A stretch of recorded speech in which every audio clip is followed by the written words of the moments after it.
Sa edad na 41, pwede nang kunin ni LeBron ang pinakamalaking kontrata.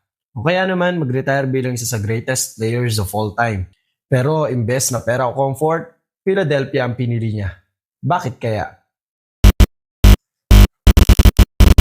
Maraming analyst ang nagsasabing hindi ito tungkol sa pera.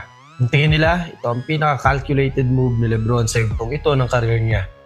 Imbes na maging pangunahing scorer, gusto niyang maging floor general ng isang contender. May Joel Embiid sa loob, Tyrese Maxey na kayang bumutas ng depensa, Jaylen Brown bilang elite two-way wing at rising star na si BJ Edgecombe.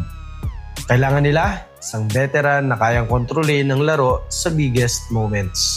Oo, 41 years old na si LeBron James. Hindi na siya ang dating player na atake sa rim ng paulit-ulit sa loob ng halos 48 minutes. Pero ang pinakamahalagang tanong ay, kailangan pa ba niyang gawin iyon? Ang pinakamalaking may bibigay ni LeBron sa Sixers ay hindi lang puntos. Una ay elite playmaking.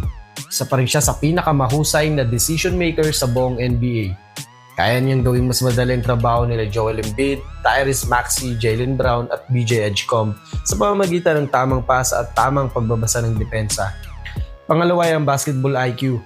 Sa playoffs, kung saan bawat possession ay mahalaga, ang experience ni LeBron ay pwedeng maging malaking lamang ng Philadelphia. Alam niya kung kailan pababagalin ng laro, kung kailan aatakihin ng mismatches at kung paano kokontrolin ng momentum. Ikatlo, leadership. Hindi lang siya scorer, isa siyang extension ng coaching staff sa loob ng court. Kaya niyang itaas ang kumpiyansa ng mga bata, panatiling disiplinado ang buong grupo at gabayan ng team sa pinakamabibigat na sandali ng season. Ang panghuli, clutch factor. Kahit bumababa na ang athleticism niya kumpara sa prime years, nananatili siyang isa sa mga pinakakalmadong players kapag dikit ang laban.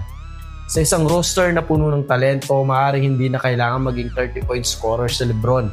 Baka ang kailangan lang ng Sixers ay ang version niya na kayang gumawa ng tamang desisyon sa tamang oras. Pero hindi lahat kumbinsido. Ang pinakamalaking tanong ay hindi kung gaano kalakas ang roster, kundi kung magiging healthy ba sila kapag dumating na ang playoffs. Kung malusog si Embiid, productive pa rin si LeBron at mabilis mag-click ang chemistry ng buong lineup, maraming naniniwalang kaya nilang lumaban para sa championship. Pero kapag bumalik ang injuries at hindi agad nabuo ang chemistry, baka isa na naman itong season ng what if para sa Philadelphia. Para sa maraming Sixers fans, hindi lang ito simpleng free agent signing. Matapos ang mahigit isang dekadang trust the process, injuries, playoff heartbreaks at mga nabigong pagkakataon, pakiramdam nila ito na ang pinakamatinding pagkakataon para muling lumaban sa titulo. Hindi garantisado ang championship, pero sa unang pagkakataon sa mahabang panahon, may dahilan ulit ang Philadelphia para mangarap. Kaya ang tunay na tanong, hindi kung tama ba ang naging desisyon ni LeBron. Ang tanong ay, sapat ba ang isang all-time great para tuluyang matapos ang mahabang paghihintay ng Philadelphia sa isa pang NBA championship? Ikaw, naniniwala ka bang magiging kampiyon ng Sixers kasama si LeBron James? Comment your thoughts below.